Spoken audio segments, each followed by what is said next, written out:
Welcome back to the Notebook's Garage. I got a quick one for you. Remember the vibratory tumbler that I recommended to you for cleaning, polishing, all kinds of small parts that you're going to have on your project. Well, I switched the media on it recently from the abrasive to the walnut shells.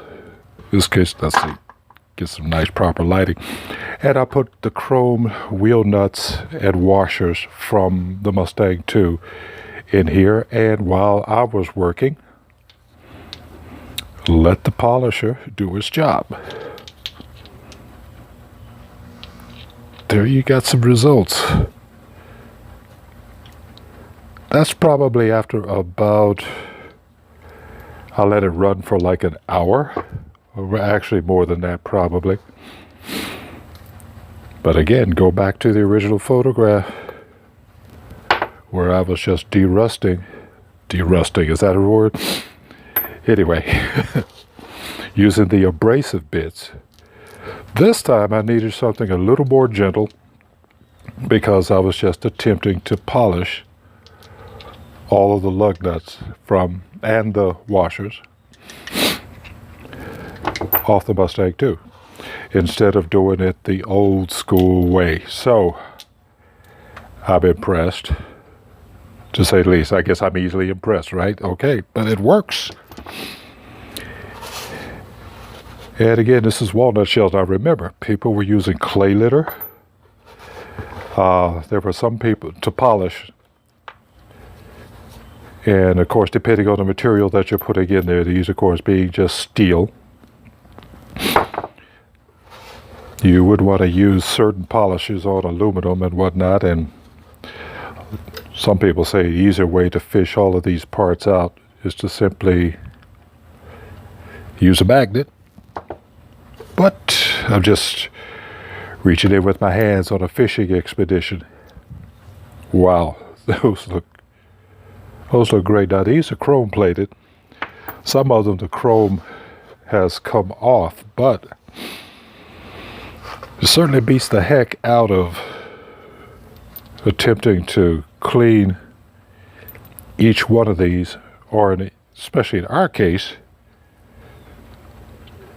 buying new ones, particularly when your parts are serviceable.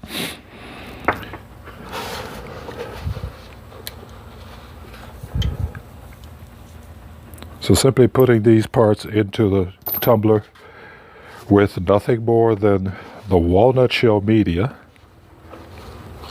they have come out that clean.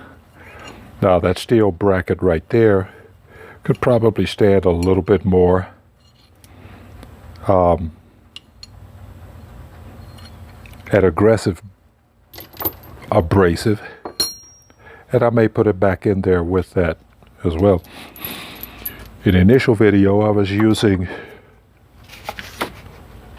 that particular tumbling media, of course, for rust cutting, the resin type, and recommend a couple of things. Now, just for my purposes, the media, the rust cutting media, the resin type, I put the used portion back in a 1 gallon bag just to keep everything separated. I'm going to do the same thing with this walnut media. Put it in a separate bag. That way I can go back and forth according to whatever type of media that I'm trying to get. Other media that I've seen people use is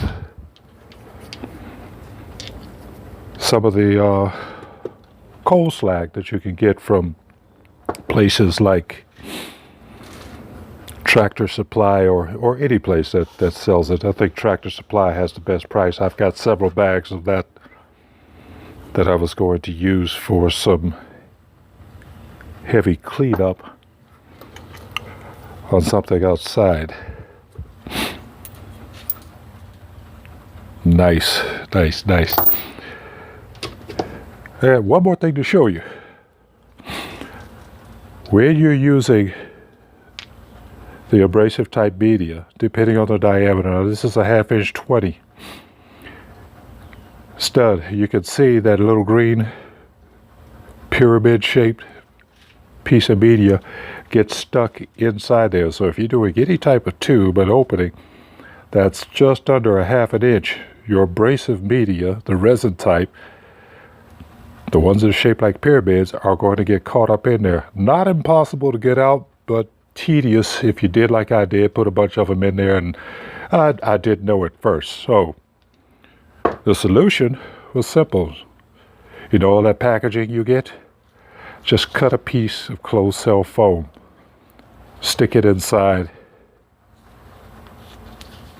especially if it's a closed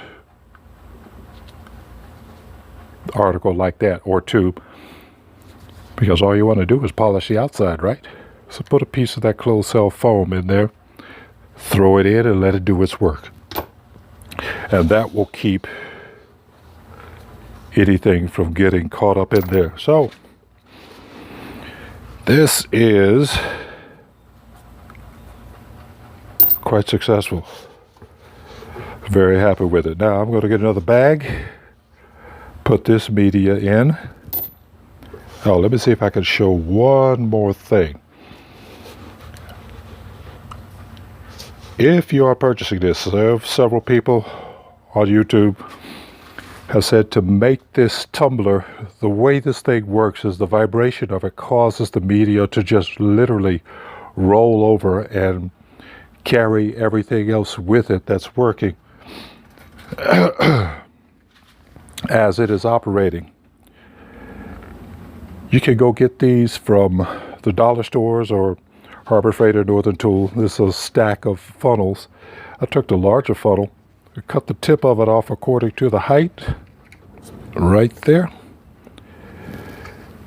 Slid that down there, slid that down over the stem and over the original part of the bowl. And everyone claims that this cone shape increases the rotational action of the media folding over and makes it more effective. I found that the abrasive media worked quite well with just the original shape of the cone, not cone, but the original shape of the bowl. And it's kind of hard for me to tell, but looking at the results, I cannot argue with not putting the cone in there. This is a great time saver with really good results. You ought to consider it. It's Willie at No Bucks Garage. We'll see you.